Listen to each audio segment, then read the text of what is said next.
সরকার পতনের এক দফা দাবিতে কয়েকদিন আগে যেখানে উত্তাল হয়েছিল ছাত্র জনতার ঢল, সেই কেন্দ্রীয় শহীদ মিনারে আজ চিরবিদায়ের সুর। রোববার বাদ জোহর কেন্দ্রীয় শহীদ মিনারে বৈষম্য বিরোধী ছাত্র আন্দোলনে গুলিতে নিহত দুই শিক্ষার্থীর জানাজায় এভাবেই কান্নায় ভেঙে পড়েন সমন্বয়করা। এর আগে ঢাকা মেডিকেল কলেজ হাসপাতাল থেকে চিকিৎসাধীন অবস্থায় নিহত শিক্ষার্থী মোহাম্মদ রিয়াজ ও ইমনের মরদেহ আনা হয় কেন্দ্রীয় শহীদ মিনারে। জানাজার আগে সংক্ষিপ্ত বক্তব্যে আন্দোলনের সমন্বয়ক ও অন্তর্বর্তীকালীন সরকারের যুব ও ক্রীড়া বিষয়ক উপদেষ্টা আসিফ মাহমুদ বলেন, যারা শিক্ষার্থীদের গুলি করে হত্যা করেছে মানবতা বিরোধী অপরাধ হিসাবে তাদের বিচার করা হবে। কেন্দ্রীয় শহীদ মিনারে আসেন নিহত শিক্ষার্থীদের পরিবারের সদস্যরা। প্রত্যেক নিহতের পরিবারকে ১ কোটি টাকা করে ক্ষতিপূরণের দাবি জানান গণ অধিকার পরিষদের নেতারা।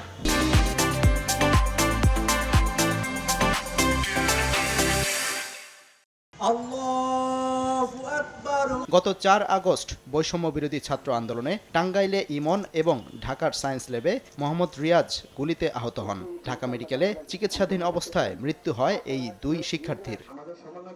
সাদিকুর রহমান, সময় সংবাদ, ঢাকা।